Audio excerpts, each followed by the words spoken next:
Hey, welcome to episode 178 of the Titanforge podcast. I'm Dranos, joined by Drell. Hello. And Tettles. What up? What up? This week we are going to start our adventure through the dungeons, through the 8 Dragonflight dungeons here in Season 2. But we are going to start off with Freehold. We also have some news about the game in general as well. So we're going to take a look at some interviews and stuff that have happened recently as well. How have you guys been doing? Are you pushing keys this season, Dranos? Are you going for title again? Maybe, I don't know. I haven't been going yet, but at some point in the future I might be. I've been doing gear up keys. Doing some gearing up keys, gearing up some rats, you know. Trell, how's the TGP practice been? I see you streaming a lot. It's been good. I mean, I'm doing the same thing as Draudnos, just gearing up keys every day because this gearing system owns. I'm on my 4th tank. I geared my Demon Hunter from 390 to 443 in 8 days, I think. And we haven't really done too much TGP practice, but here and there it's been good, yeah. Yeah, it's been a pretty good, I don't know, pretty good start to the season. Pretty fun. I've been playing a lot of different stuff. You know, I like playing a lot of different specs to learn how they all work so I can talk about them and make content about them, and this season has really facilitated that at the expense of my friends carrying some rats through some keys that they didn't belong in. I heard there was some Pop-Tart corn dog heroic shenanigans where people were like AFKing and dying every single boss. And, we've had like multi-boxers or whatever, multi-boxers getting carried through some heroics and stuff. We won. We've killed all the bosses, but things have been harder than some pug heroics and some of those runs. They're harder than good pug heroics, right? When you're doing a good pug heroic, you're only inviting people that are like 450 eye level or whatever, and you wait an hour to fill it up, but you just steamroll everything. Yeah, 450 plus, 4.5k IO. I did kill Sark this week finally. It's over. Congratulations, buddy. Congratulations. Yeah, thank you. We're all famed slayers now. The famed slayers of Sarkra. They increased the Hall of Fame amount just for you, Charles. We were world 96 or something, actually, Tuttles. Actually, I'd like to shout out China for getting completely the servers shut down so Charles can make it to the Hall of Fame. Was Nascent Hall of Fame before, or we've gotten Hall of Fame like the last 6 tiers or something. Okay, yeah. So Tuttle's just on a high horse. Yeah, come on, Tuttle, stop being no reason. That's so messed up. Do you guys think Ghost Gaming's gonna get Hall of Fame? Oh, Blazon's group? Yeah. Are they? What world rank are they right now? Gosh, I don't know, but they're about to kill Neltharion soon. Okay, I feel like you need to already be on Sarkareth probably to get top 200. But they could overtime it. Yeah, it's possible they could accelerate at the end here. Let me see. They're already overtiming a ton. That's what I heard. I don't know how much they're supposed to rate or anything though. Raider.io says they're world 303 right now, so they're a little bit shy. It would be a large improvement if they made top 200. They got 307th on Magmarax, and they haven't killed Echo Neltharion yet, but they're 3.1%, so it'll be close.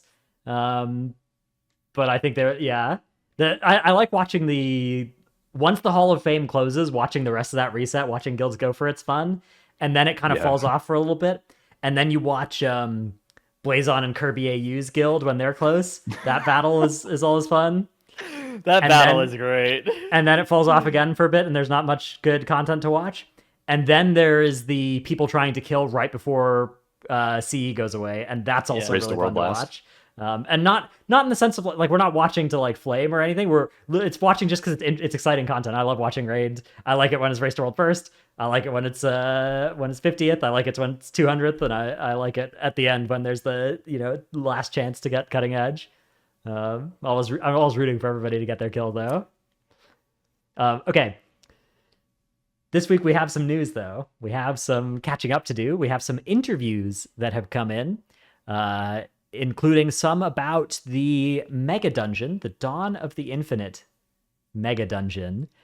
So there are some Wowhead posts about these interviews, and also you can find on those posts direct YouTube links to the interviews. I do encourage people go check those out, especially if you're looking for some more content. You listen to our podcast on the way to work one day of the week, and you're looking for some stuff to have for your drives to work on the other days. These are some really enlightening things to listen to.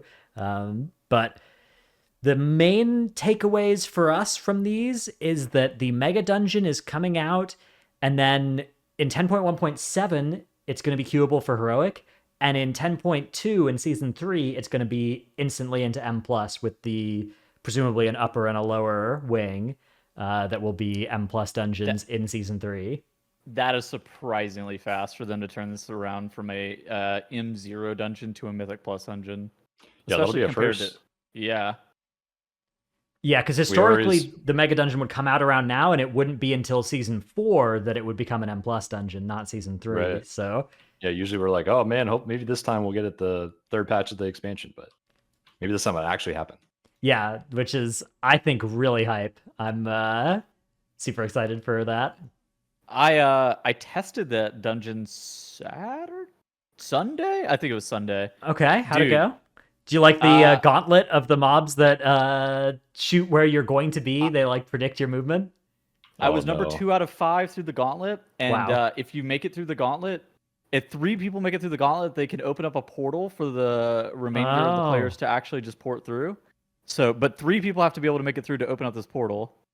I see. I've not seen this yet. That looks kind of fun. Noobs are going to struggle. It is actually very hard. Yeah, they predict where you're going to be rather than just shooting at you, which is not tech they often use.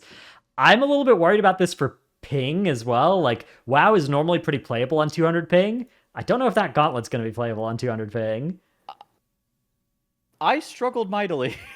Mm-hmm. Yeah, pretty cool though. I don't know. The dungeon in general as well. How did you feel about it? Was it fun?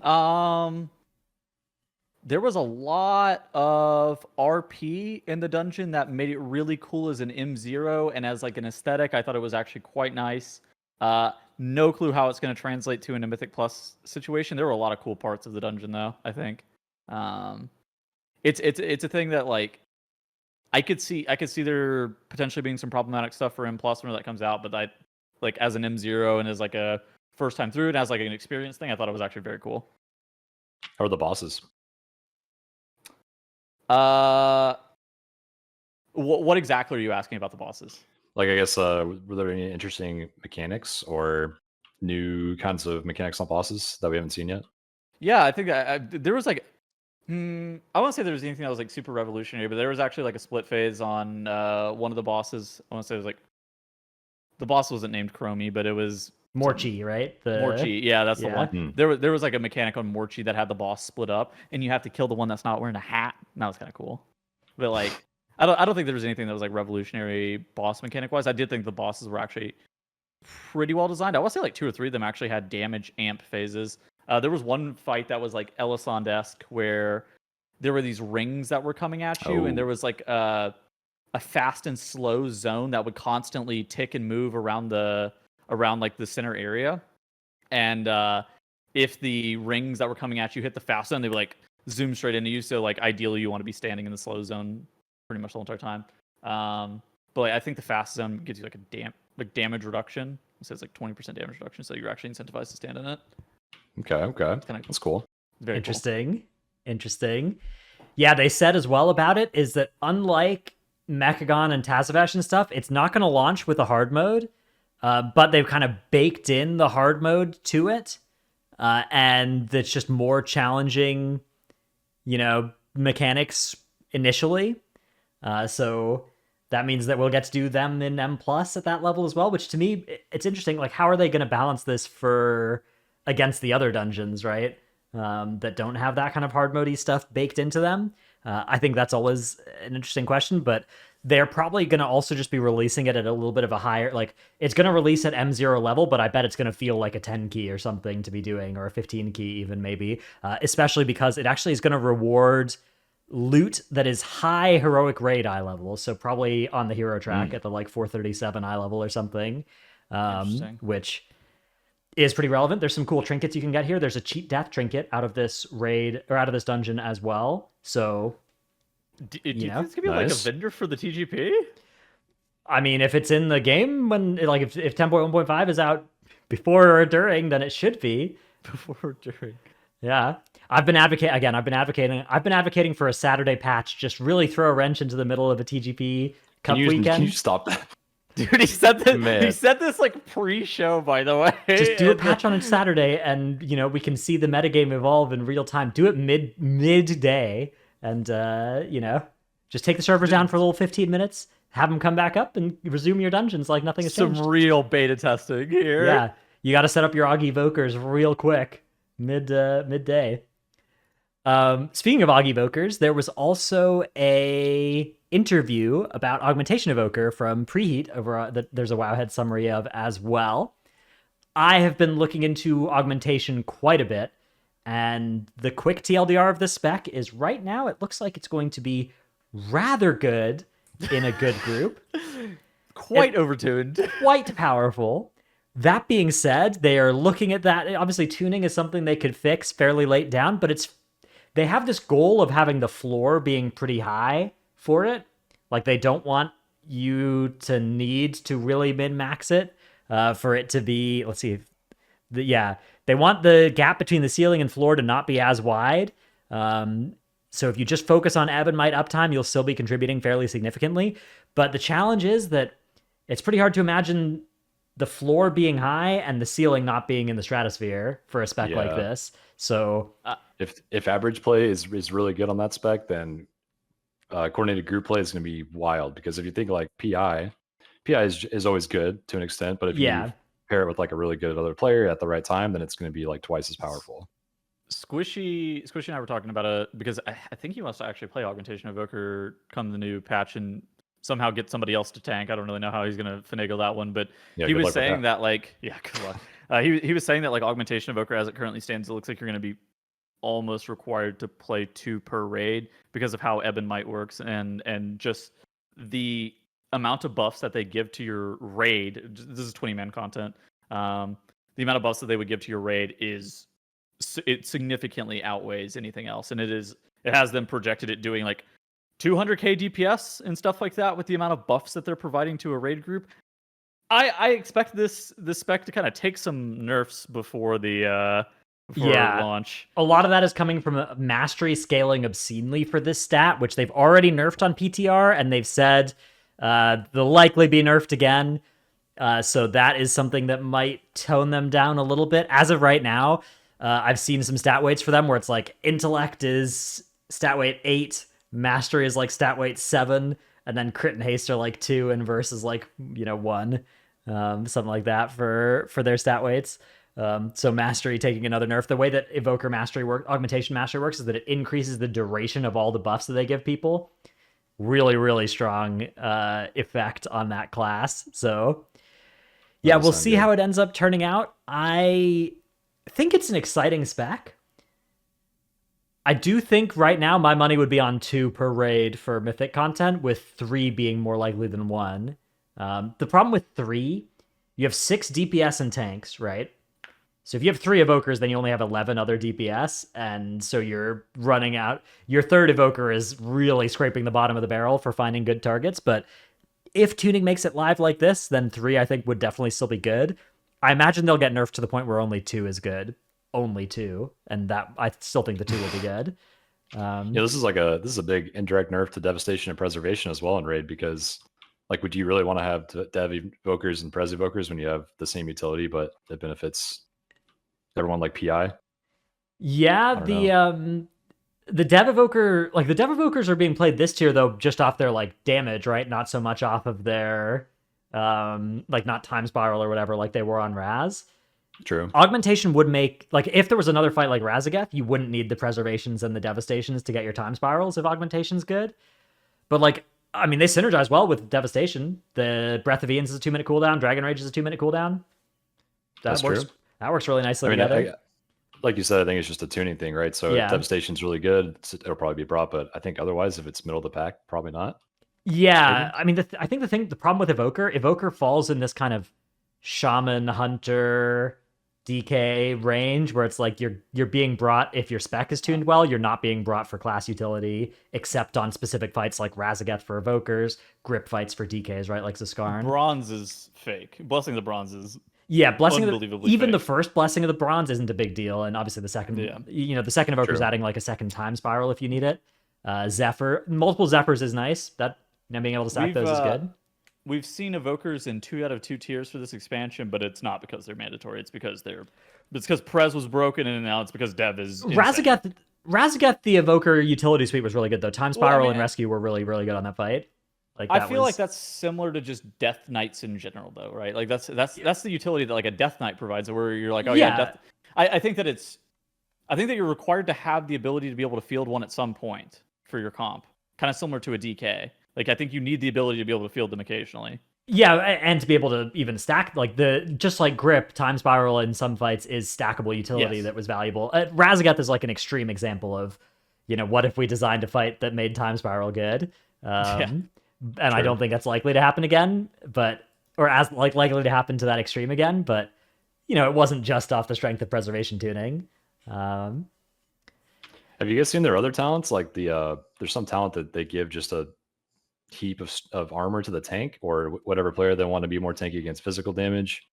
Yeah. They have some kind of CDR built into their spec too. I don't know how that works yet, but so they have a choice node between. Well, so they can talent into a 2-minute cool or 3-minute cooldown that they channel and while they're channeling it, their cooldowns cool down 1,000% faster.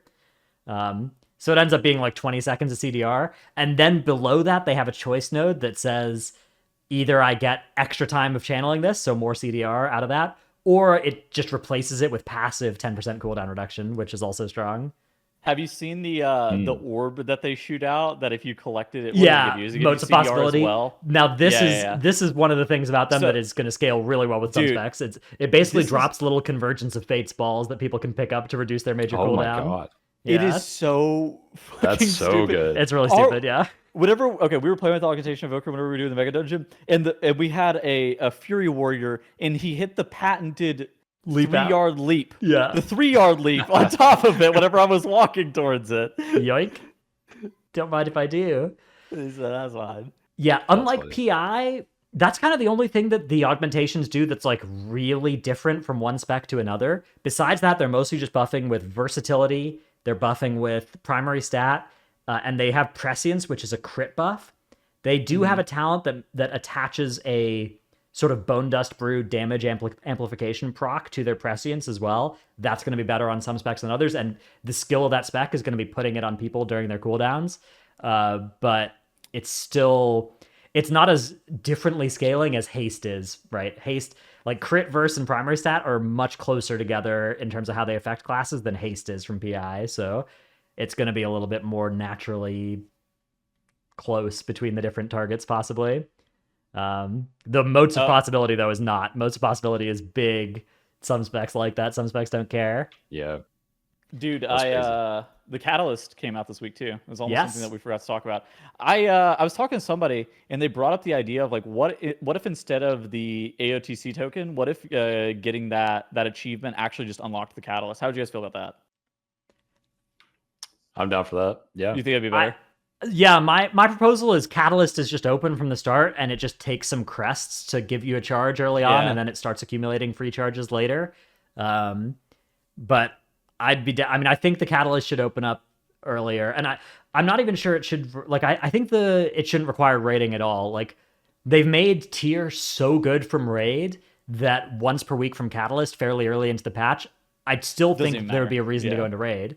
So I agree. Yeah, I'd like to see it earlier, and this is as somebody who defended it being later when it was harder to get from raid.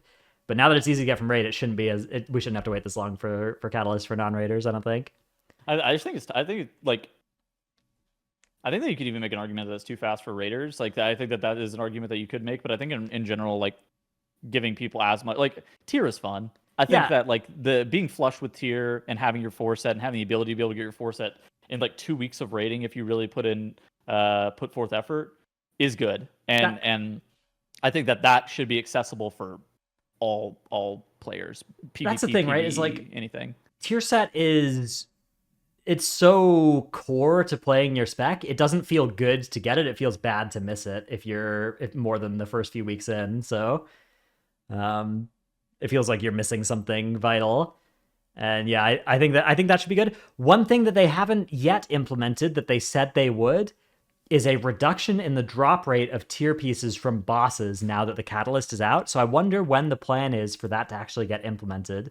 That's a good question. Probably soon. Yeah, because like, the stuff like the class trinkets from Echo of Neltharion, the ominous chromatic essence from Forgotten Experiments, the Dragonfire bomb dispenser from Zaskarn, all of these are items that will effectively get buffed in drop rate once they take away a tier drop from those bosses and turn it into a regular drop. So I said Omni token, but that's completely separate already. Yeah, the Omni token is completely separate from the loot table. Should still, and that shouldn't get reduced or anything like that. Yeah. Well, I would reduce it if I had the opportunity for more weapons, more beacons, and more cloaks. Oh, if we could make that trade, I would, but it is like a separate drop rate. Yeah. if you're asking me, would I take 1 or 2 fewer Omni tokens for a beacon, more cloaks, a weapon? I'm taking it. You can't wear that cloak, man. That cloak is that's in your spore cloak slot. That's not allowed. Oh well, I can transmog that cloak into the spore cloak. was that you trying to? That's my tweet. Yeah, that was really funny. That was good. Patter in stealth mode. Okay, cool. That's our news roundup for the week so far. Our interviews and things. We are going to move on to talking about Freehold, but first, it's time for tip of the week. My tip of the week is that Neltharion's lair is located in the Broken Isles, and it can be kind of hard to get to. It's fairly far away from Dalaran, with the Dalaran Hearthstone, and it's fairly difficult to earn the portal to Neltharion's lair. That's a hard dungeon. That's one of the harder dungeons this season. So while you're working on that, while you're trying, you may have a portal to Court of Stars or Halls of Valor from last patch. So my tip of the week is use those if you don't yet have your Neltharion's lair port to get to Neltharion's lair. It's a little bit faster than porting to Dalaran. Because for some reason, there's not a high mountain port in Valdrakken. Why is there not a high mountain port in Valdrakken? That's one of the dungeons this season. Know. Well, what are we doing here? I think the Dratnos has labeled this tip of the week as the fastest way to get to Nel Slayer. I think the fastest way to get to Nel Slayer is time at 20 and then port there. Let's be realistic, Tuttles. Good point. Let's be realistic here, okay? I'm sitting on the worm boss. I'm getting rocks thrown at me, okay? It's my tank is spinning around Dargul and aiming spikes at my head. I don't know what to tell you. The Molten Wave is getting cast, and there's nowhere to hide. It's not possible. I pulled a single pelter, and my whole group died. Yeah, we pulled one pelter. It's over. For some reason, Shodej has summoned the Charskin too far from the spikes, and you're wiping to the last boss. There is a crocodile auto attacking my tank. It is over. It's gone. The crocodile bit the tank one time. 700k. Yeah, it's over. But yeah, that's I guess the second fastest way to get to Neltharion's lair. The dungeon is very technical. And also I wanted to add that if you're a warrior that's been playing the game for a long time, if you have the class hall from Legion, you can use your warrior port to get there pretty fast, I think. That's good call. Yeah, you can go Dalaran and then jump up to Skyhold and then jump down to High Mountain. If you're a hunter, you can also port to True Shot Lodge from Dalaran. That's going to be faster than the Court of Stars port too. Fly from True Shot Lodge. Yeah. Yeah. Dreamgrove is much closer than Dal is also. I think they're comparable distance, but it is much closer, but it's much closer. It's fair because Dal is so far from Dal. And you got a big mountain to climb. The mountain they named the zone after that mountain. Actually, it's wild. High mountain. Yep. All right, Trell, what is your tip of the week? Mine has to do with some of the tank frontals and hits that you can outrange this season. So the first one is actually pretty useful and easy to do. It's in halls. The dragon's breathing the frost breath in halls. You can just outrange with like 10 yards. It's pretty short. This next one's pretty rough to do, but if you really need to, you can do it on most classes. The piercing shards in Neltharion's lair. It's like 45 yards. So you got to have some way of getting out really fast. Like once the dude knocks you up in the air, you can leap away or transcend away or take a warlock gate or something, and you can barely outrange it in time. Mm-hmm. And then the other two are Neltharis, the Blazing Slash, and the Brutal Strike. You can both walk out of. Brutal Strike, I think, doesn't recast. Blazing Slash does, and that's the scary one. But if you need to live, you can guide them for a little bit. Yeah, good tech. What about the Uldaman? Oh gosh, the large lizards in Uldaman that do the overwhelming power buff. Yes, that's the one. Yeah, you can do the same thing with those two. That's a good call. They do recast, so you have to keep tagging throughout the entire poll and just like dipping into melee, taking a step back before they. Those guys own too. You might be better off just kiting those anyways. Those mobs, use your stuns on those. Those mobs are stunnable. Yeah. And they get like a giga damage amp if they get stunned. It teaches you the boss mechanic is the idea. so you're supposed to stun them, but they're immune to a bunch of other CC, and so people just kind of assume they're stun immune. But yeah, much easier if you do that. All right, tell us, what are we looking at in our clip of the week this week? We have a fan-submitted clip of the week. Okay. And so this is kind of similar to last week, a little bit of good, a little bit of bad. So on one hand, this is a great way to skip the bridge. So if you have things such as Infernal Strike, we got 2 rescues Heroic Leap, Warlock Gateway also, you can actually use some abilities to be able to jump on the bridge. Additionally, if you look at this group, they have 3 options of being able to get across. They have a Heroic Leap and 2 rescues. And so if both of the Evokers rescue a player and then the Warrior Heroic Leaps, then that should be enough to be able to get all players across without pulling this Brute. Now let's see how they fare. Heroic Leap, hang on. It don't work that way. Rescue pulls you around the corner. Oh, observe. Test it. Observe. Oh, no, it doesn't. Why'd you take Now, the Evoker? if you look at this, the math doesn't exactly add up with an Evoker rescuing another Evoker. It's okay. It's all good. You know, these things happen. These you learn these things. I will say sometimes rescue does do a weird middle point movement as well, which he'd probably seen in the past happen, because it sometimes, like, if it can't draw a line from the start point to the end point, it will do a middle point. But yeah, it does work. That is a rescuable one. Gateway is the big one for that skip as well, which we will of course get more into. Freehold, I think, is one of the most gatewayable dungeons. And it's the main topic of our show this week, so we've got a lot of Freehold to cover. We're not going to go pull by pull or try and talk about absolutely everything in this dungeon. I do think it's worth talking about the very start of the dungeon, though, because this is a pretty scary one, especially on Fort, and you have all the poop being shot at you at the start of the dungeon, too. So I think one of the big things to remember here is the first pull has 8 melee mobs and 1 range mob, and you should try and make sure that 1 range mob is getting killed. So make sure you're pulling the rest of the pack onto that, or ring-a-piecing that one out into the open or something like that. I think that's the big advice for the first pull of the dungeon. And then the poop is actually surprisingly hurty at start of dungeon. I don't know. You guys have any tips for? Yeah, this is you. We got you as our VOD watcher for the Freehold. I think this first area of trash is mostly easy. I will say that, like, at super high levels, you kind of have to be careful about the enforcers and what you're pulling the enforcers with. Double enforcer pulls with their shout is actually pretty tough. But that's like only at like a super high level unfortified that you really need to be watching out for that. Occasionally your tank just gets melee to death though by the trash mobs. Does happen. Well, one thing about that very first mob is if everyone holds still on the opening gate and doesn't move forward at all, then the mobs don't run down the stairs, and it creates a much easier gather for the tank. But that's the hardest pull, and then the next pull after that is typically like the double enforcer pull that you have to do to spawn the boss, and that's the only double enforcer pull you should ever do. Yeah, there are a couple of different ways that you can approach the area between the first pull and the boss area. The kind of standard one for pug groups that I'd recommend is just grabbing those 4 mobs over to the side on the ledge there and just bringing them around, line of sighting behind the little battlement there. But skipping them is better if you have a good way of doing that. It's just not easy to do without pots or something. And then this patrol can come into the double enforcer pull, but like you said, it's the only double enforcer pull you have to do. It is giga scary. This is actually where you use your lust as well, because it is 2 enforcers on fortified week, and those things do not mess around. Yeah, typically you probably lust the very first pull in like a 20, but as you go higher on Fort, this pull is way scarier due to like people not having their CDs from the first pull, and then having the 2 enforcers just basically one shot everybody. Charles, I have a question. What is the pack at the bottom of the stairs? Oh, I think it was also double enforcer. Is it also double? If I remember right, I haven't looked. You talking about the trash that goes away after the boss? Yeah, because there's 2 different mobs that can spawn the boss. There's 2 different packs that can spawn the first boss. You can either do the bottom of the stairs one or the one up here that everybody does. And look at this spot that you're using here. This is some old BFA tech as well. If you ever need to not get hit as a tank, the mobs get very confused if you jump over this little fence from side to side, and they won't be able to come hit you. I was very scared here. Yeah, I was very scared. This is that's a move of a scare tank. I think the hounds actually kind of own your tank a little bit there. Yeah, it used to be like just the hounds, but like I'm pretty sure every mob in Freehold hits like slightly harder than most mobs do in dungeons right now. But like, the Freehold is just very, very tank heavy, physical damage heavy.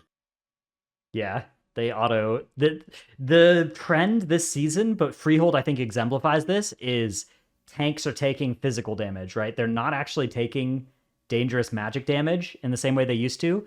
So if you're looking at tank stat weights, it's actually kind of moved a little bit. A lot of tanks are more interested in stats that provide value against physical only. Stuff like Blood Decay Mastery, Vengeance Demon Hunter Crit. These are stats that historically haven't been very good because they don't provide much magic DR value. But this season, not bad, actually. Not bad to run reasonable amounts of those stats because almost all of the incoming danger is from like auto attacks. So hypothetically, what would you do if you didn't have a healer here? Like on a specific pull, or what do you mean? Just in this dungeon. I have no idea. Everyone's got to wear tank trinkets for one thing. I think you got to have triple off healing or maybe quadruple off healing with a bear, 5 off healing players.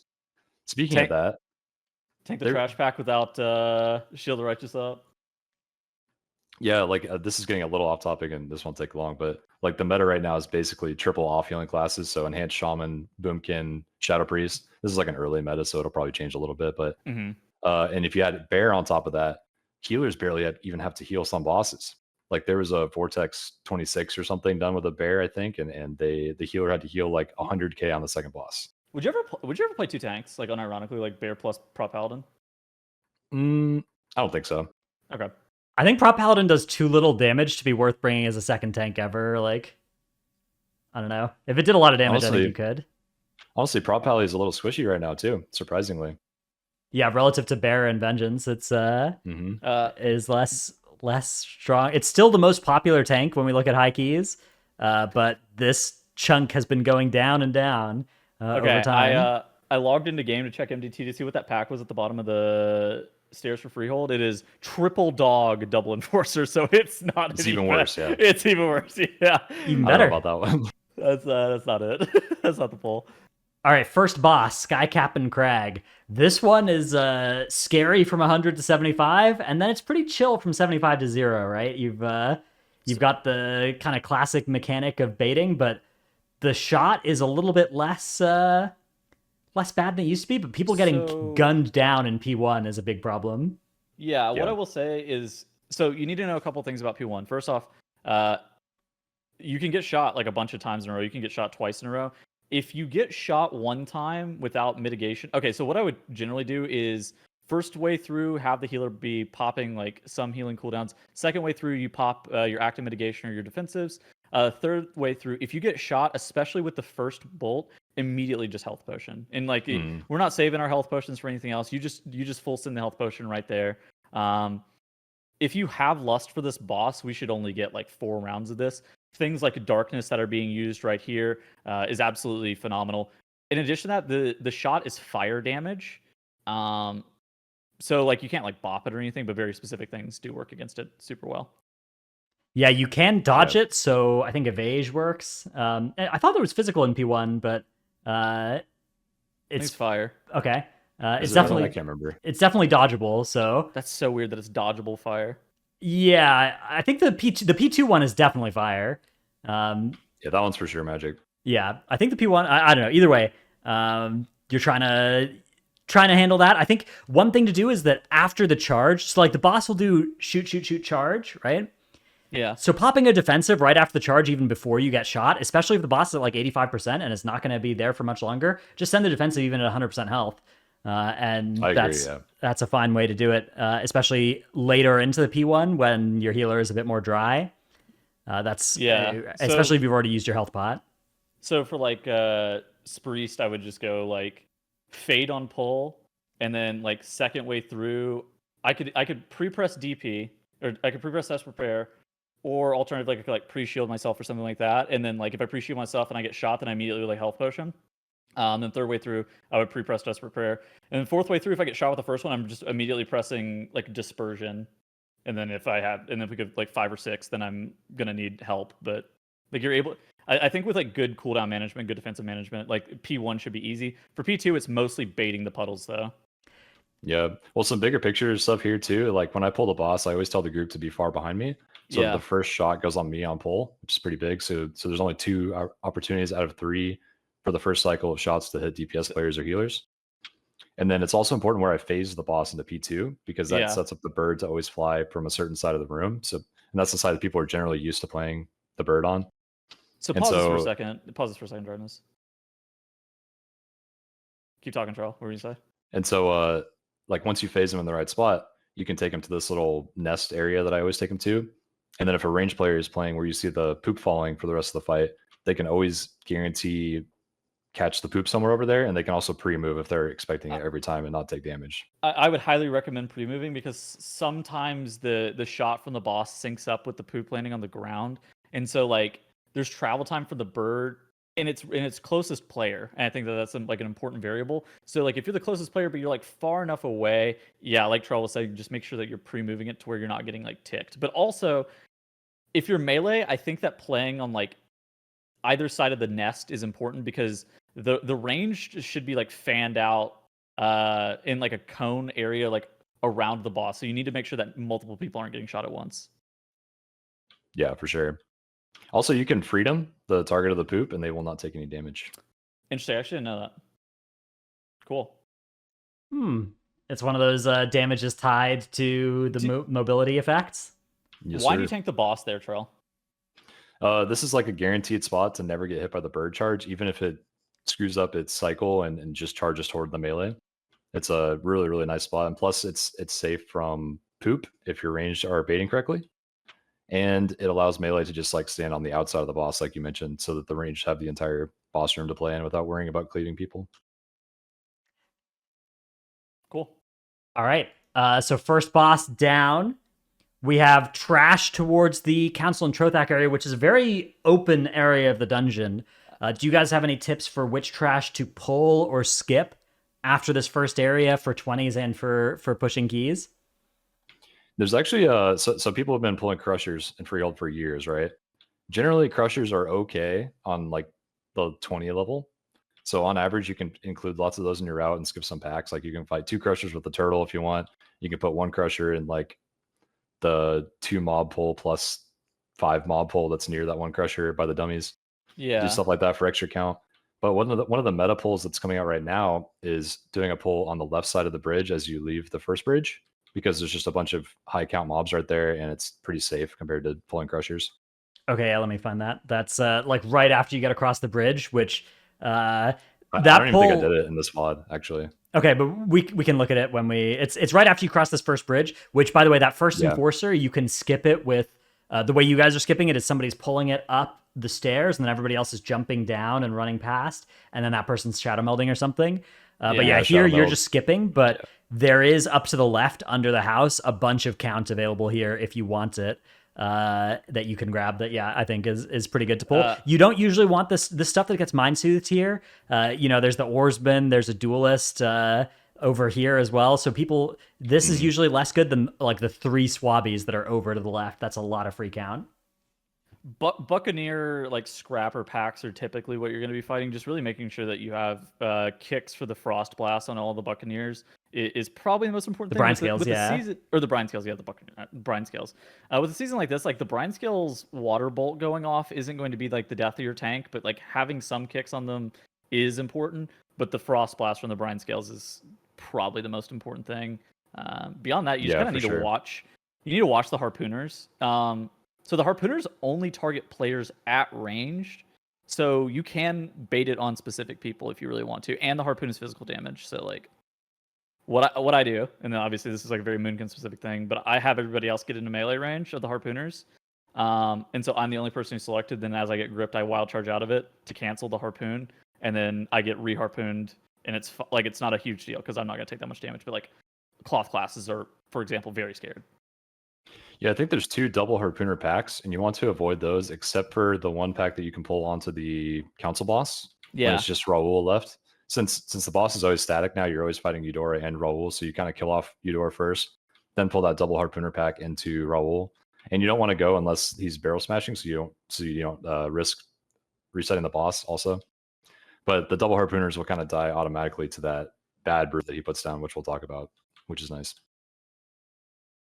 Yeah, that pull I think is a good one, right? So the boss in general, this boss, the one thing to note is the ways to get out of the blackout barrel as well, right? That's something that I think is worth talking about. You've got Tiger's Lust, you got Freedom, you've got Vanish, Feign Death, you've got Deep Breath, a lot of different stuff. The way it'll work is that the boss will pick somebody and throw a barrel at them, and then the person who's targeted is the person that the barrel is going to get thrown at. The barrel will land, and then it will acquire the closest target and jump on them. So you can actually have somebody else take the barrel.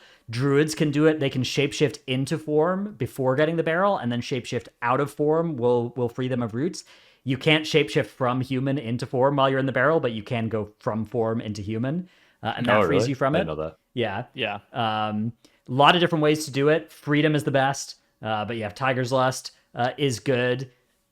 There are some other options as well. Warlocks can Soulburn Demonic Circle. That's Holy shit, that's cringe. That's a legal piece of tech for it. There are a couple other ways to do it too. So Dispersion works on it too. There's some ways to make it happen, but you're gonna want to look at your comp and kind of identify how cringe barrels are gonna be for you, and if you're gonna need to take some action to solve them. Yeah. True. If you got a paladin in the group, though, that usually does make it very, very easy with the Blessing of Freedom. And then once you've got Eudora down, because she's the one that puts out the damage, you can pull the trash into the end of Raoul and get the benefit of all these buffs. I think being really careful with what trash mobs you pull next is probably some of the most important things here, because there are some packs, particularly if doubled, that are dangerous. Like you can actually double a decent amount of trash pulls here and do it pretty safely. Like you see on the screen here, Trell is doubling the pat with the pack that's at the top of the ledge because of where the patrol was. This is a pretty common double pull because there's no harpooners in it. No harpooners. Exactly. Harpooners are the main thing that will kill you, because harpooners combine with the fixate mobs, they combine with the whirlwind mobs, they combine with if you happen to pull a crusher, any of that stuff, and a harpooner is going to kill you. And even without that, just 2 harpooners, if you've got 4 harpooners in a 10 mob pull, like, people are just going to get gunned down. So that is the main limiting factor when you're looking at, is this a reasonable pull? The question is, are there multiple harpooners? If the pull naturally has harpooners, just pull it by itself, right? Or don't pull it. So you can double like 2 single harpooner packs. Now and Genji and Echo and all of them did that on the 26th this week, but they had Lust, they had like every CD for it. They were super prepared for it. So I would not recommend that in a pug unless you're feeling real spicy. If you want, like, realistically, you could, like, if Trell's group here wanted to do it, they could have one person be standing at range and Trell pre-bops them, and that saves them actually a lot of damage on the harpoons. Like, it is a possibility. True. But I don't think this is something that's like super likely for like an average player or something like that that's in pug. Additionally, if you have stealth here, say you're playing like a rogue, say you're playing a druid, say you're playing like a hunter with camouflage or something like that. Probably not a hunter with camouflage. I don't know if I'd recommend that for you, but like, say you're playing like a hunter or druid, you could absolutely stealth and start the RP while your groups are like fighting trash here. Not all trash packs require all 3 DPS. Yeah, because the RP here is long. It's like a minute between clicking it and getting the pig to spawn. And then it's like 30 seconds between the pig and Ludwig, and then between Ludwig and Trothak. So you really want to get that RP started and then be pulling trash during the RP segments. One thing to be super, super duper aware of is that if you're in combat with Ludwig or if you're in combat with Trothak, anybody outside the arena is going to get rotten food thrown at them and they're going to die. So you need to make sure that the whole group is in here before you engage either of those mobs.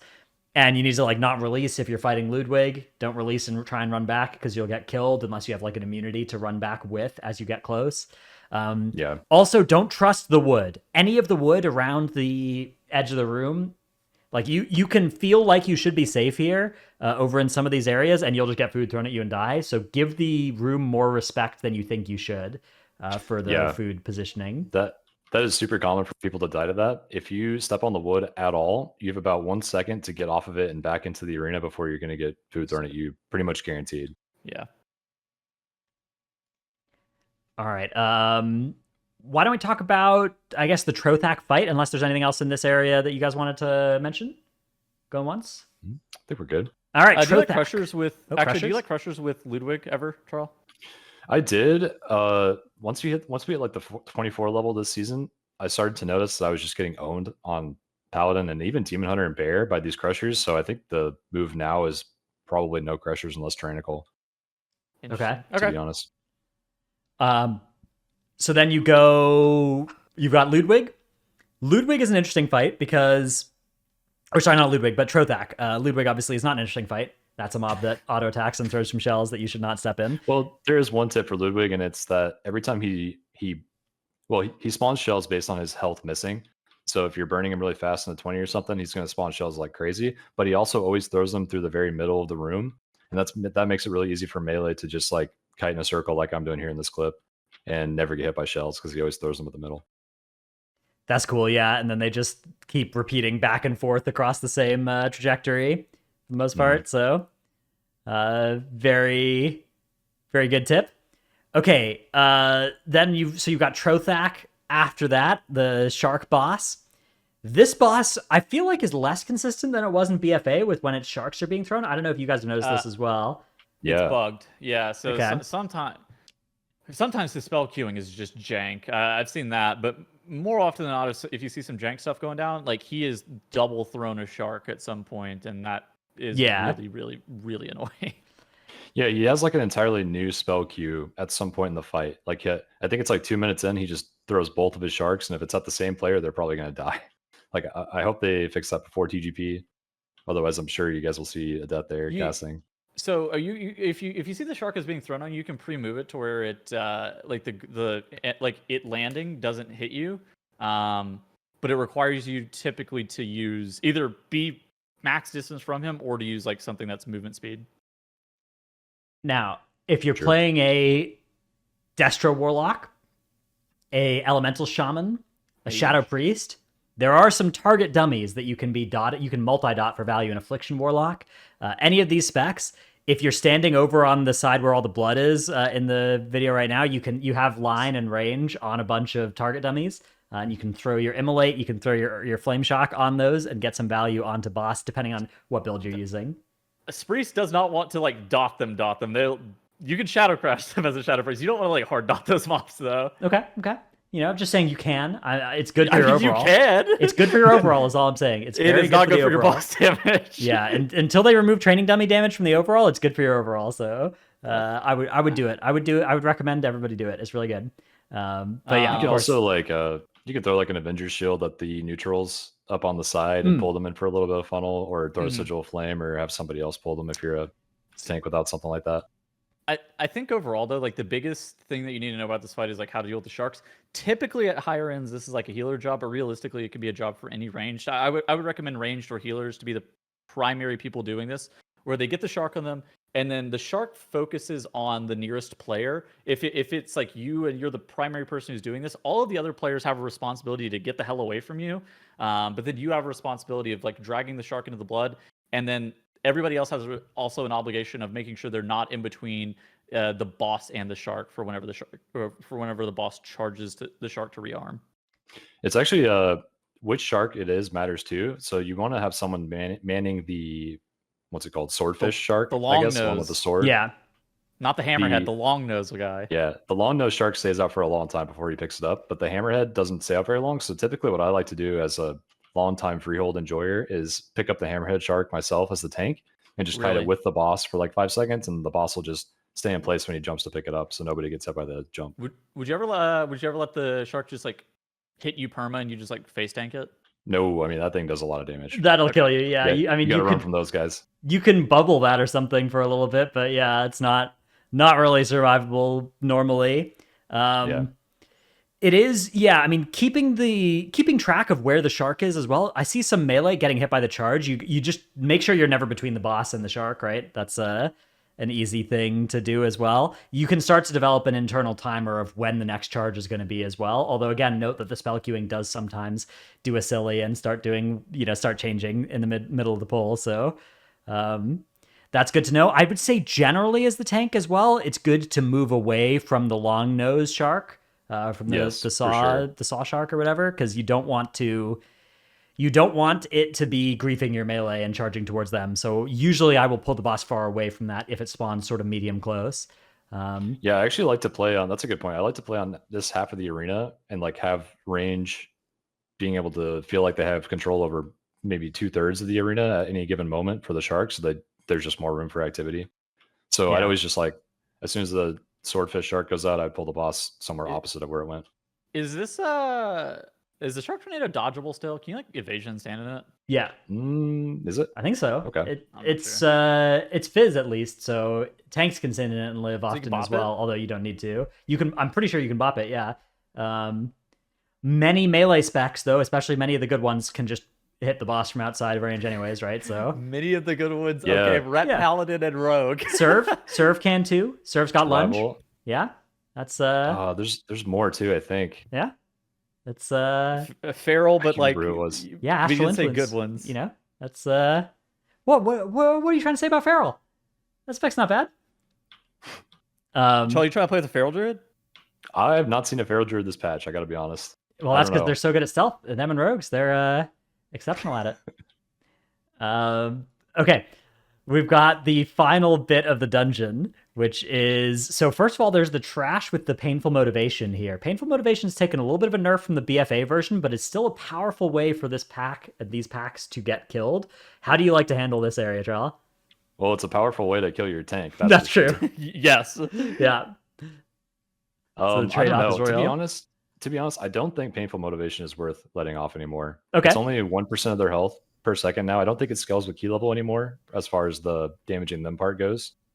And as soon as it's popped, if your tank doesn't have like 2 big DRs running, they're probably going to die. If every mob has a 50% damage increase. Yeah, it's a little bit of a messed up pull. The oiled blade as well. So usually that patrol comes in as well. And the oiled blade will mess up your tank too. So that's pretty scary. A lot of kicks and stuff to worry about on this pull too. You've got to make sure you interrupt the squall from the Stormcasters. Then you get this pull before... Okay. Well, I think in this VOD, I'm pretty sure I pulled the opposite, right? With all the painful motivation stuff, and that was a mistake. Like, I couldn't even live it on Paladin at this key level. So what you typically want to do is, if you're scared at all, just pull the first 6 mobs and pull them back to the bridge.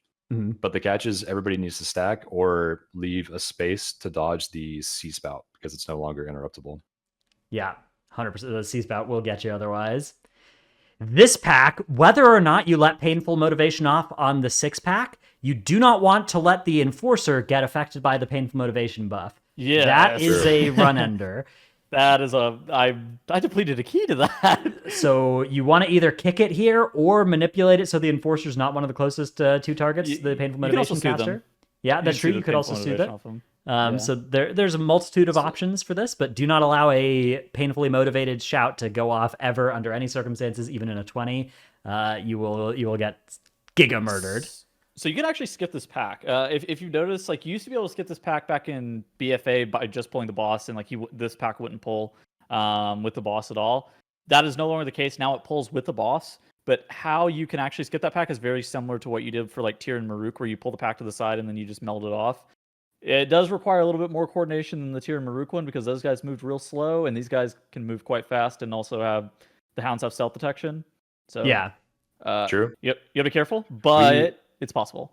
We intended to do that in this run, I think, but I think someone body pulled the pack, so we just fought it anyway. Yeah, but, and I mean, if you're looking at packs of Cannonball Barrage, that is like a prime candidate to like skip that pack, Cannonball Barrage, but that is like more of an advanced tech that I would recommend for maybe groups that are trying to like play together a lot, and like it's not something that I would just like recommend for a pug to even try. Yeah, I agree. You probably just want to kill that pack in a pug. Yeah. So speaking of the Cannonball Barrage tech, we had this as our clip of the week from Equinox, the Sanguine, and I would just recommend don't try this on Sanguine unless you're really confident. True. But on a regular week, you can try this a little bit more aggressively, and this is using the Cannonball Barrage to kill trash, where usually the best way to do this is going to be right after a 60 or 30% push when the boss casts loaded dice, because this resets its spell queue. And you can do what Trell's doing here, which is looking over, waiting for that Swift Wind Saber, grabbing the pack, and then the whole group is nice and stacked up. You got the Cannon Barrage, the quad stack. You just stack up all the mobs, bang, bang, bang, bang, and they all get instantly killed by this. That's crazy. It's hard to get it to look that clean, but it's so much safer to kill them all in a global versus letting them cast their abilities. So if you can't reliably get them killed in that first cannon barrage, it's so much harder to live through all the stuff they do. The only other like real thing that you probably want to know about this fight that you wouldn't know just by playing it is the Grenadier targets nearest player now. It used to target like random player, but now the fact that it targets nearest player is actually pretty advantageous depending on where you're tanking the boss and depending on who you want it to go on. Typically, you want to go on like ranged players or players who have CC for every single one so that they are able to kind of deal with it. True. It also spawns in the same spot. So if you're a hunter player, you can pre-trap that spot. Yep. I think the other thing to know about this boss is that the spell queue always works out such that right after 60 and 30%, the boss's dagger and cannon barrage overlap is the nastiest it will be until, like minutes later, when it again overlaps and starts to be nasty. So you want to send defensives or healer cooldowns on the first whirling dagger of below 60% and the first of below 30%. And that's because 60 and 30 completely reset its spell queuing. Yes. I think that's like the important thing to know is like it completely resets the spell queuing. Yeah. So if you do that, that fight will be a lot easier. Another thing, so from a theoretical perspective, saving damage for sub 30% is not actually a time save. It's a time save once the boss has started to cast loaded dice at 30%. It's a time save to not do do a bad damage global or whatever. But getting the boss to 30% is valuable. Is equally valuable in terms of time as killing the boss sub 30%. Now, for making yourself look good on the overall, saving your cooldowns for 30 to 0 is highly recommended. But for timing the key as fast as possible, it doesn't help. Double damage, right? Yeah, because the boss takes double damage below 30%, but because it's percent based, it's not actually if you're sandbagging damage to save for sub 30%, it takes you longer to get to 30%, so it doesn't end up being worth. It ends up being exactly the same. And if you're missing a cast, if you're missing a use, it ends up not being worth. Or if you're overkilling the boss and it's dying while you're still in cooldowns, it's not worth. You're almost always overkilling if you're saving. So yeah, I would recommend just again, I'm doing that because I like padding the overall damage meters. But you guys shouldn't do that. It's unethical and it's going to make it harder to time your keys. But it's slower on the boss. It is. Well, it's equal speed unless you do go over or you miss a use. Yeah, but if the boss is dying and your cooldown is still rolling, you have lost time compared to just pressing it above 30%, which is a common misconception. But that being said, I'm saving my Beacon of the Beyond every time. That thing is you gotta save the beacon. Oh yeah, I got 3 beacons now. I got 3 beacons on 6 tanks. I need a beacon. Beacon's really good. That's a really good trinket. Dude, you made a good point about the tier set drops being decreased makes the beacon drops increased. Not beacon. Hopefully that's true. Well, true. Because beacons are not the Omni token. Yeah, not the Omni token. You're right. Well, what I was gonna say is like after people watch TGP and they see what 5 mythic beacons does to dungeons, I think everybody's gonna want a beacon. Well, so wait, do you actually think that everybody's gonna be wearing mythic beacon, even like the casters and stuff like that who lose actually a decent amount of damage for it? Because like I think I would wear it in Bracken. I don't know if I'd wear it anywhere else. Not everywhere for sure, but like Brackenhide for the totem on the last boss, probably. I would. Yes, I would certainly wear it in Brackenhide for the totem. I wear maybe Vortex Pinnacle as well. For the last boss as well? Possibly, I feel like that guy in Vortex lives for so long, and like even if you have one person who uses their beacon on it, it's still like only like 15% of the HP. Yeah, but only one of them is important per set, right? Or one of them is more important to every set, and you could just have like 2 people beacon that one. You're talking about with the overlap of the chain lightning? Yeah. Yeah. Maybe. I don't know. Uldaman too. Uldaman? The Bromag totem. Oh, for the totem? Good point. For the Brochako totem? That thing is... That fight... Okay, I don't understand the dungeon journal about that boss, by the way. I'm gonna say it. The dungeon journal seems to imply that the totem and killing the boss inside of the totem is supposed to make trogs, including the boss, take more damage. But that guy sure as hell does not take more damage whenever he's stunned. I don't get it. True. Yeah. A little weird. That is weird. I always thought he did too. He doesn't. He definitely doesn't. That boss would get owned if he took more damage. I feel like every time I do Uldaman, a different one of all the bosses except for Lost Dwarves, a random one of them is just nuclear difficulty randomly of the other 4 bosses every time I do that place. I don't know if you guys have that feeling, but it's just like sometimes it's like, oh yeah, Bromac is easy. And then sometimes it's like, oh yeah, Embron just, walled us for 10 minutes. And then it's like, oh, last boss is hard in this comp. And like, I don't know. All the bosses in there are crazy except for the dwarf boss. The dwarf boss is a nice little vibe. Yeah. You got a meme boss with the dwarves, and then you have like 4 brutal raid bosses in a row. We just have comp check. There's a mass dispel check. There's a bleed removal check, which involves some combination of either 2 evokers, an evoker plus a paladin plus a bunch of dwarves. It's something like that, right? Mm-hmm. It's just like it's really strange because there are multiple comp checks in that dungeon, and then you have Bromac on top of that, and very specific classes are good at killing the Bromac totem versus not. So kind of weird. All right, well, we don't want to talk too much about Uldaman because that will be a future video or future podcast topic. We don't want to spoil our content. No spoilers, but let us know how you felt about hearing about Freehold. Let us know if there was anything about the dungeon that you'd like to have heard us talk more about. We tried to cover most of the stuff we could think of without getting exhaustive and just explaining every mechanic and stuff, but do let us know if you think we landed too far on one side or the other of that trade-off. And we'll probably keep doing these for the next 7 weeks, I guess, is the current plan. We'll see how it ends up going. I'm gonna be gone for the 4th, by the way. Okay, well, not that week, of course, but the the other weeks, perhaps. So, yeah, the next 7 episodes. episodes. Also be gone for the week after that. I'm not exactly sure. Well, we'll see what happens. We'll see what happens. It's an evolving situation. Then I'll be back for the TGP. Yeah, there might be the Titanforge summer break that we take. I think I might have something on one of the July weekends as well. So. I think that. Yeah. I mean, this is the time for us to take breaks or take weeks off. But yeah, we'll continue to do the dungeon videos. Exactly. Yeah, let us know what you guys thought about this one, because the last time we did this was years ago, and it was kind of we didn't way like too long it. of an episode. Yeah, we did have. I think one of them was a Freehold video, and it was like 3 hours or something. I don't know. Or maybe it was the Shrine of the Storm. I think I remember talking about Shrine of the Storm for a couple of years. Well, because we broke it up. We broke it up into 3 separate segments. One was trash, one was bosses, and one was skips. Oh. Discord. Lamau. All right, hang on. Discord has experienced an incident. Lamau. Oh, we love that. Okay, hang on. Yeah, it was Welcome bosses, trash, and skips, and I'm pretty sure there was a full skips episode that was dedicated to Shrine of the Storm because that dungeon was cringe. Oh yeah. Maybe we just repost the old Freehold video from years ago and see if anyone notices. I looked at the show notes for the old Freehold stuff. I pulled up the show notes and I was like, oh, nice. All right, well, we have some Q&A questions to get to, but first, we get to thank our supporters over on the Patreon, including a triumphant roar echoes from atop the seat of the aspect as an Azuro, the Unbound Legacy, is formed. Can Lashers please give count again? I don't think those should give count. Amen. I don't think those should give count. I think that's Dude, wait, we forgot to talk about 19% count. Oh my god, wait, we forgot to talk about that. Okay, so the only dungeon change that happened this week was for some reason they nerfed Bracken. What do you mean for some reason? The summon mobs aren't supposed to give count, man. Well, okay, if you're making one change to all the dungeons in total, is it ever I'm changing Brackenhide to be harder? Yeah, because that's like an obvious like bug fixy thing.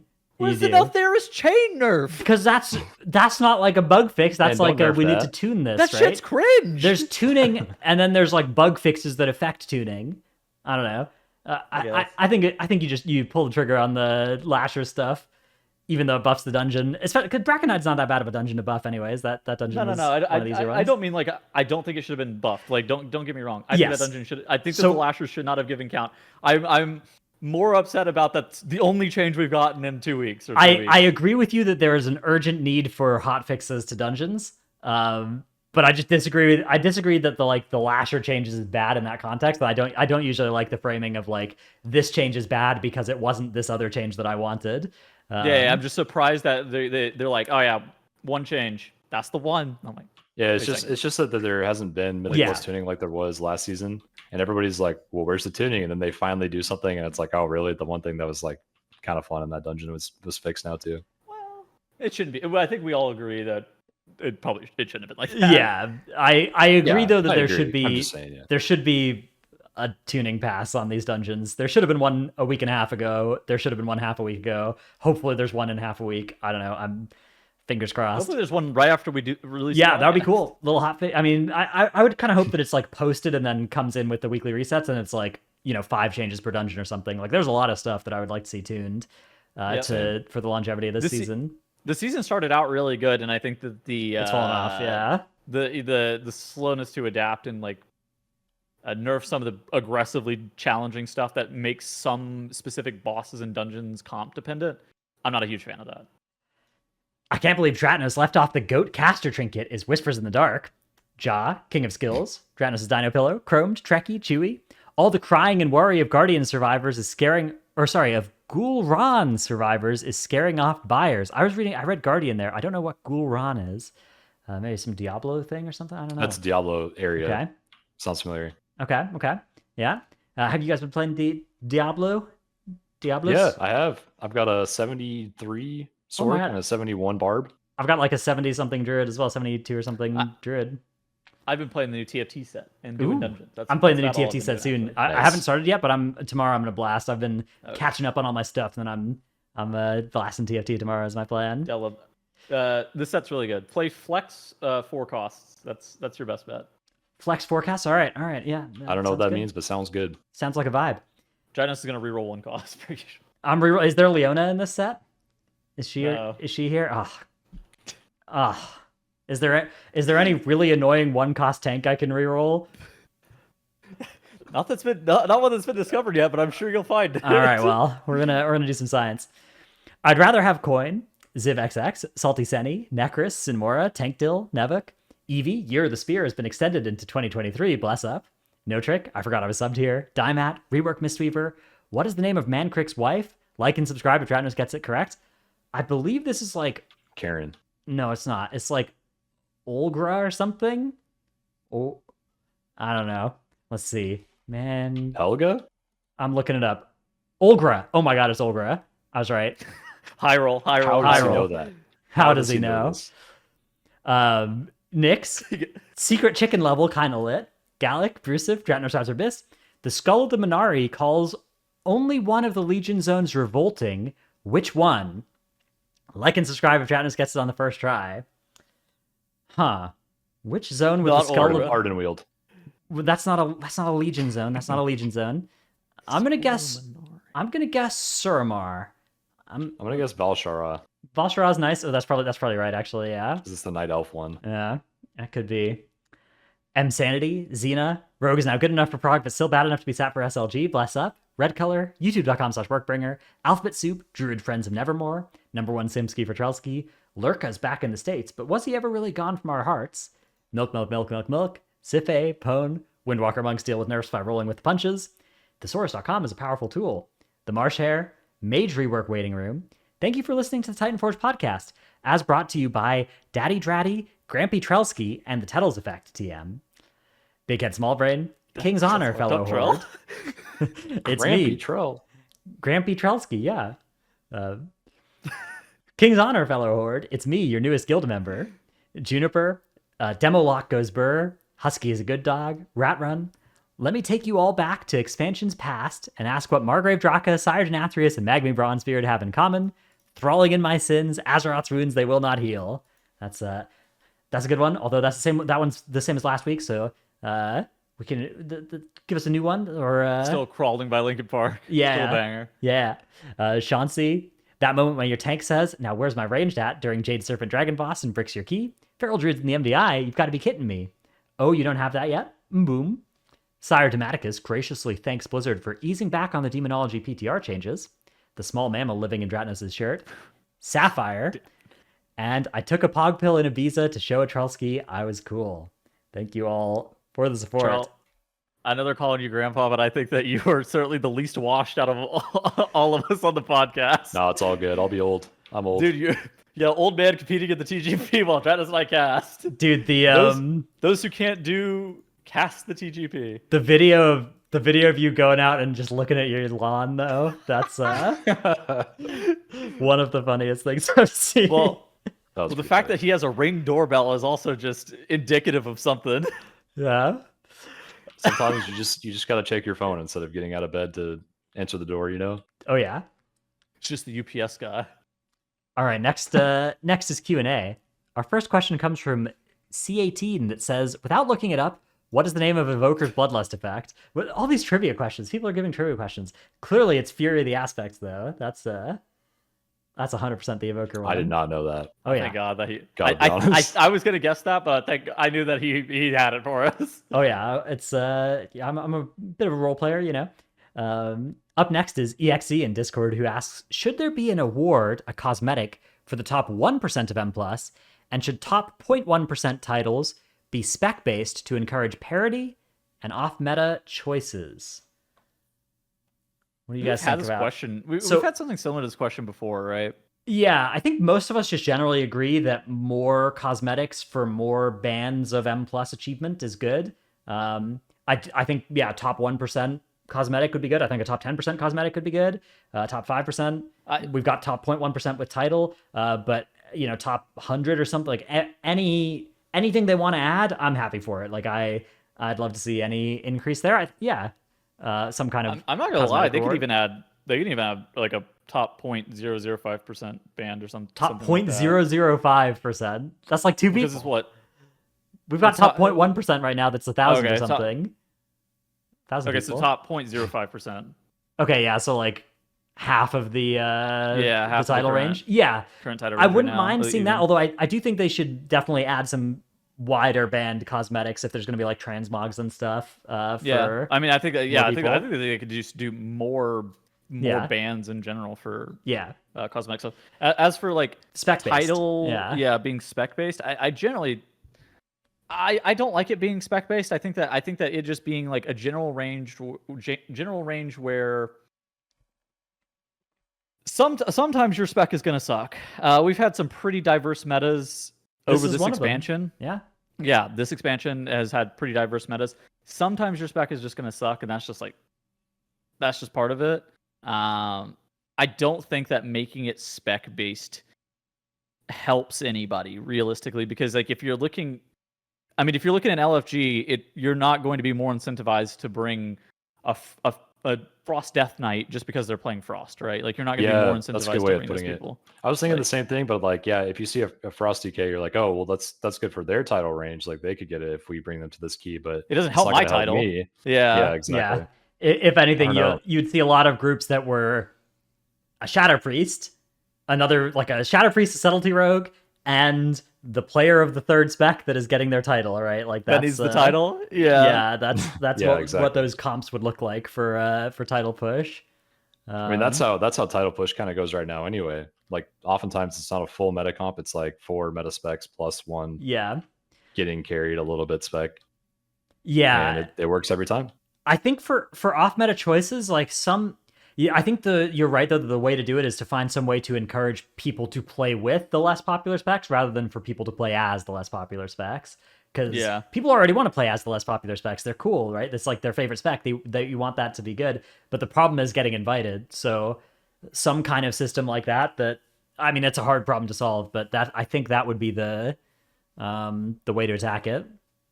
I agree. Our next question comes from YYO in Discord that says, should raid gear drop or from Mythic reclears after Cutting Edge be prioritized for M+ pushers, or should people that primarily just raid log or do other content also be eligible for reclear gear?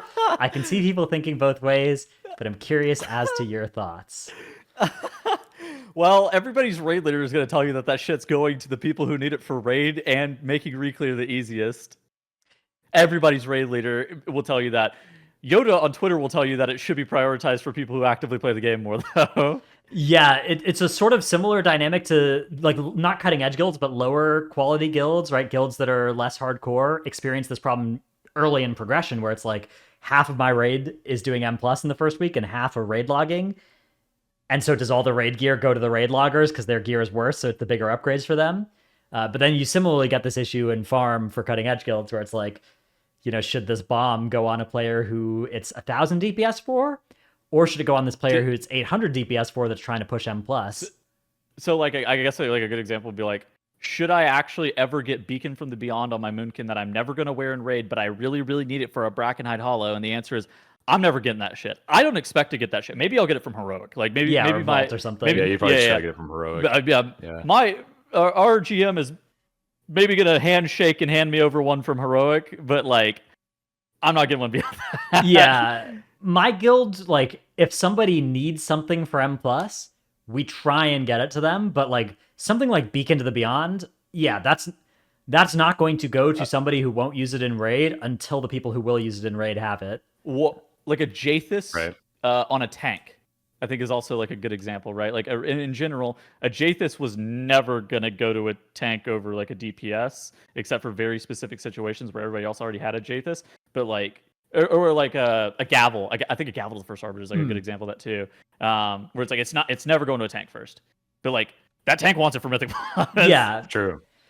And I think it's very item dependent like that. Like there's been a lot of times when I was DPSing in raid where I needed a tank trinket as well, and we were already done with progression.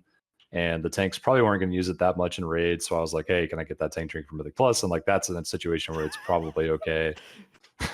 yeah, But in general, it's hard. Yeah, you gotta make sure. You I think that's the thing is like doing something like that. Yeah.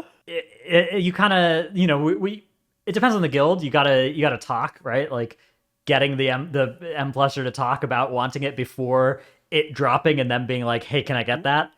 Is a really good way to be like, hey, I'm trying to get this item. And you want to look for ways that are like low opportunity cost, right? Where it's like, oh yeah, there's this situational item. Can I come and bring my paladin so I can try and get it to that boss? So I will say, especially in high-end guilds, they try to understand. And like if you're actually pushing keys, they will generally try to do you as much of a favor as possible. It really depends on the item though. Like you might get overlooked for like first or second priority for something that's like super popular. I think like an icon or like an Aeronog ring or something like that. You're probably going to be overlooked for like the first few of those, especially if you're not like the best at it. But if you have like the sixth one that's dropped and you're like, middle of the pack on getting it, maybe you wouldn't get it if it was just like purely based off progression next tier. They might just like be like, all right, yeah, you're playing this game way more than the rest of us. We're just raid logging right now. Take it. It's fine. Right. The goal is to make sure that like if you're on the raid leader side of this, you need to balance like, is this person going to leave if they can't get the M plus gear they want from this guild, right? And go to a guild that will give it to them, right? Yeah, and even if they're not going to leave, like, are they going to lose passion for the game and like play less if I don't, if I'm not helping, like, are they going to help the guild next tier as much? So I don't know. You want to make sure you're balancing these priorities. I tend to land more on the side of giving M plusers gear than most like loot assigners because I'm involved in loot assign. I open up RC from time to time and vote on items. Usually whenever I want an item, I vote for myself. Otherwise, I don't usually bother with opening the RC loot council. But I do have officer rank on that. So I have a question. How do you feel about alts? Yeah. How do you feel about Mythic Plus alts that are never going to say some fucking ranged player's rogue alt? Like they're never seeing prog on this thing. I think that if somebody, like in my guild at least, if somebody wants to play a character for Mythic Plus, like we will at least be getting it into the alt run for them, assuming they put in the effort to make it a viable character. That's something that like we will figure out how to make that work so that they can get those items. They can't necessarily have it be their split character next tier, but like be something that we gear up in Mythic Farm. Yeah, that's something we want to make sure that they can do. And what about for very rare items or any loot priority? Those guys are always the lowest on loot priority, though. Everybody has like Mythic Plus alts in their main run, and those things always get like nothing. It depends. Again, like it's case by case, right? Like we try and come to an accord with the raid team where it's like, okay, we're all on the same page here. Are we balancing the priorities of like whatever we might use for prog next year versus giving this person what they want for M plus? Equally. So what you should do is take the trail approach and play DPS every single tier, never tank, and then just skim the tank trinkets from the tanks because those guys never want that. That's the thing is tank trinkets are never good for raid, right? Like the only good tank trinkets for raid are like a cheat death trinket, which doesn't exist until the mega dungeon. There's a cheat death trinket in the mega dungeon. That's going to be good, I think. That thing looks rather sweet actually. So that one's gonna be good. Actually, to be fair, I did tank this tier and it was very painful. I haven't tanked raid in a long time and I died a few too many times. But yeah, dude, speaking of that, tanking raid is so weird to me these days. Like the dangerous parts of these fights never are the intuitive parts. Yeah. It's like when you taunt, when you still have 3 seconds left of a debuff on Echo of Nelthari and you're going to get hit for 1.5 mil. So I have a question. Does this raid just absolutely own tanks? Yeah. Yeah. Okay. I think so. Yeah, there's an awful lot of you have no warning and you needed to have a defensive up or you were dead this tier, which I don't know. I kind of like it for Mythic. It feels like tank difficulty has moved up a little bit, and that's good. That's what Mythic is about. It's weird though because that difficulty gets reduced less by tank gear than like the DPS difficulty gets reduced by DPS gear. So yeah, I think maybe making some way for tanks to scale more defensively with eye level would be a good way to make this a new normal. But I like it a lot. I like the difficulty on Prague. All right. Some good questions there. Some good discussion generated by them. Dude, that last question about gearing Mythic Plus, that's dangerous one. That is one that is There's very no easy contentious answer for some people. Some people get so salty if they see other people just raid logging. They're like, why are they getting loot over me? They get so mad. Yeah. It's always really frustrating whenever, like, to be on either side of it. People just really want the gear, and there's only one item dropping for 20 people that's good or something. So a lot of people are going to be sad. But you have the Gromnak clip about what you pushing, bud. What you pushing, bud? What you pushing, bud? Iconic. You're not nerve tank. What you pushing, bud? Get pushed out of the guild. All right. Well, on that note, that's going to be the end of our show this week. We will see you all next week. Bye. Thanks for watching.